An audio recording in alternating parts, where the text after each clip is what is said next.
राधे कृष्णा दोस्तों, कैसे हैं आप सब। आप सबका हमारे नेक्स्ट ब्लॉग में स्वागत है। तो आज का ब्लॉग है एक ऐसी लड़की की कहानी जिसने दहेज को लेकर अपनी जान दे दी।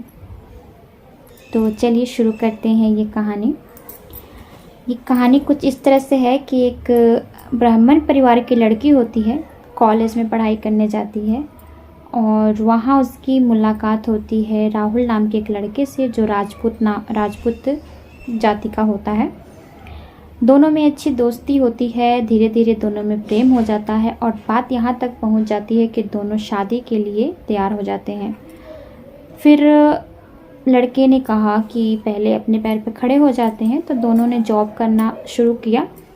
जॉब करते करते लड़के ने एक दिन लड़की से बात की कि देखो, मेरी फैमिली जो है, हमारी फैमिली में ये रिवाज है कि हमारी फैमिली में दहेज लिया जाता है, दहेज की प्रथा है। दहेज में बहुत सारा धन लोगों को, हमारे जो गेस्ट आए होते हैं उनको गिफ्ट देना होता है, महंगे महंगे तोहफे देने होते हैं। साथ में हम जो लड़का होता है उसको अच्छे से जैसे कार गिफ्ट करना होता है। ये सब दहेज का मतलब काम होता है।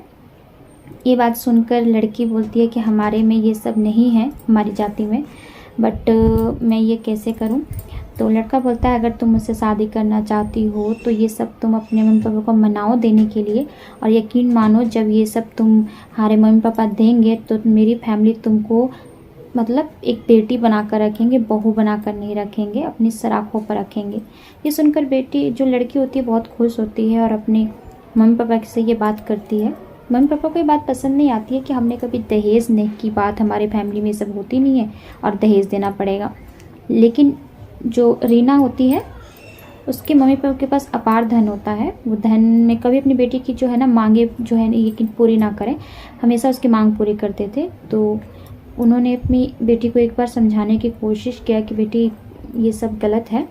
तो बेटी बोलती है कि आप हमें देना नहीं चाहते हैं इसीलिए आप ऐसे बोल रहे हैं। तो ये बात सुनकर पिताजी को भी बुरा लगता है, माँ को भी बुरा लगता है कि हमने आज तक अपनी बेटी की हर बात पूरी की है। चलिए कोई बात नहीं, दहेज ऐसे भी देंगे तो अपनी बेटी को ही देंगे, किसी और को थोड़ी देंगे। ये सुनकर बात तय हो जाती है दोनों ही परिवार में, जितने भी चाहिए दहेज, इस बात मान कर और शादी का डेट फिक्स हो जाता है। फिर दहेज में बहुत सारा दिया जाता है, जैसे लड़के को कार गिफ्ट दिया जाता है वहाँ पर। अब लड़की को इस बात का गुमान हो जाता है कि उसके मम्मी पापा ने इतना सारा धन दिया है दूसरे जाति के होते हुए, मतलब एक ब्राह्मण परिवार की लड़की एक राजपूत घर की बहू बनती है। इस बात का उसे घमंड हो जाता है कि मैंने तो इतना सारा दिया है अपने, मतलब मेरे जो हम दूसरे जाति के होते हुए मैं इतना सारा मेरे पिताजी ने दहेज दिया है, और अब तो मैं उस घर में एक रानी की तरह रहूँगी, एक बेटी बनकर रहूँगी। लेकिन उस घर के रिवाज होते हैं जो इस तरह से होते हैं। एक तो दहेज प्रथा होती है, दूसरी कि वहाँ पर जो औरतें होती हैं हमेशा सर पर पल्लू लेके रहती हैं। तीसरा ये कि वहाँ पर आप जो मर्द बैठे होते हैं, जो मतलब आदमी बैठते हैं, तो वहाँ पर औरत अब कभी उनके सामने बैठ नहीं पाएगी। तीसरा ये कि बहू का काम होता है कि सबके खाने के बाद बहू को खाना मिलेगा, चाहे उसे कितनी भी भूख लगी हो। ऐसा उसके साथ होने लगा धीरे धीरे। तो लड़की ने ये आवाज़ उठाई कि मैं ये सब गलत है। अपने पति से बात किया उसने, तो पति ने कह दिया, साफ साफ कह दिया कि हमारे घर का ये परंपरा। पति ने ही साथ छोड़ दिया। पति ने जब ये बोल दिया कि हमारे घर की ये परंपरा है, तुम्हें इस परंपरा को निभाना पड़ेगा, धीरे धीरे उसने, अब जब पति ने ही ये बात कह दिया कि ये हमारे घर की परंपरा है, तुम्हें इसके हिसाब से चलना होगा। अब पत्नी तो अकेली पड़ गई ना, क्योंकि जब ससुराल में पति साथ छोड़ दे तो बहुत बुरा लगता है। और वो लड़की एक पढ़ी लिखी थी, उसने कभी ये नहीं सोचा था कि उसके साथ ऐसा होगा। फिर जैसे जैसे उसे बहुत ज़्यादा भूख भी लगती थी, बेचारी बहुत सबके खाने के बाद खाती थी। उसने सोचा कि आज तक मैंने अपने मायके में कभी ऐसा दर्द नहीं महसूस किया, अभी कभी कष्ट नहीं महसूस होने दिया मेरे मम्मी पापा ने। उसे अपने मम्मी पापा की बात भी याद आने लगी कि उसने कितना मम्मी पापा से लड़ी थी इस घर में शादी करने के लिए। और तब ये सब सोचकर उसने अपने एक बार अपने सास ससुर से बात करने की कोशिश की। अपने सास ससुर पति से बात किया कि ये सब गलत है। तब ये बात कहने पर उस एक बार उसके पति ने समझाया, उसकी सास ने समझाया, लेकिन जब दोबारा उसने बात की तो उसको बेरहमी से पीटा गया। अब ये सोच रही थी कि मैंने तो अपनी मर्जी से शादी की है, अब मैं अपने पापा को मैं क्या मुंह दिखाऊंगी, मम्मी पापा को कैसे ये बात बताऊंगी। रोज़ रोज़ के ताने सहकर लड़की ने एक दिन जहर खा लिया और अपने प्राण त्याग दिए। जैसे ये बात परिवार वालों को पता चला, बहुत दुखी हुए। उन्होंने सोचा क्यों नहीं हमने ये बात अपनी बेटी को समझाया नहीं और दहेज दे दिया।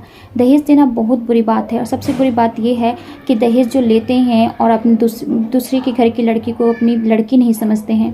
तो ये एक तो ब्राह्मण जो थे अपनी बेटी भी गंवा दी और सारा जितना था धन दौलत भी लुटा दिया था। तो दोस्तों देखा आपने कि एक लड़की ने दहेज के कारण अपनी जान दे दी। तो हमें ये गलती तो हमारी होती है, जो दहेज देते हैं वो ज़्यादा उनकी गलती होती है। देखिए उनकी माता पिता को समझ आ गया उस लड़की की कि हमने अपनी बेटी को अगर उस टाइम समझा लिया होता तो शायद ये सब नहीं होता। लेकिन क्या हुआ, एंड वक्त पे उसकी लड़की की डिमांड पूरी करने के लिए उसके माता पिता ने दूसरे जाति के साथ तो शादी कर दिया। लेकिन क्या हुआ, उनकी बेटी का हश्र देख सकते हैं आप। बेटी अब किसी भी कारण से अपने माता पिता को दुख नहीं देना चाहती थी। वो सोचती थी कि ये सब शादी मैंने अपनी मर्जी से की है, माता पिता को बोलकर क्या करूँगी, मैंने उनसे ज़बरदस्ती ये सारे दहेज देने के लिए कहा था।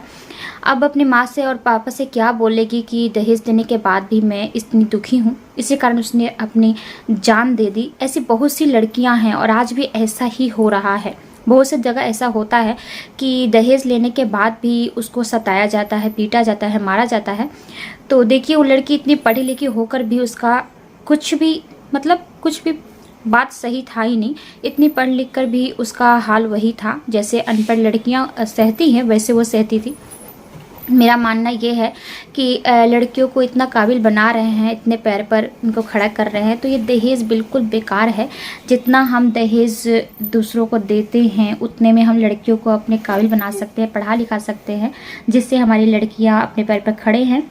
ठीक है, उनको अपने हक से चुनने का हक है, लेकिन ऐसा भी नहीं जहाँ पे दहेज के लोभी लालची रहते हों। आपकी इस विषय में क्या राय है मुझे ज़रूर बताइएगा। और ये था मेरा जो ब्लॉग जो दहेज प्रथा पर था। तो आपको मेरी ये ब्लॉग स्टोरी वाली ब्लॉग कैसी लगती है कमेंट करके बताइएगा। तो चलिए आपसे मिलते हैं हम अगले ब्लॉग में। Radhe Krishna, Radhe Krishna, Radhe Krishna, Radhe Krishna. Bye bye. Bye bye bye.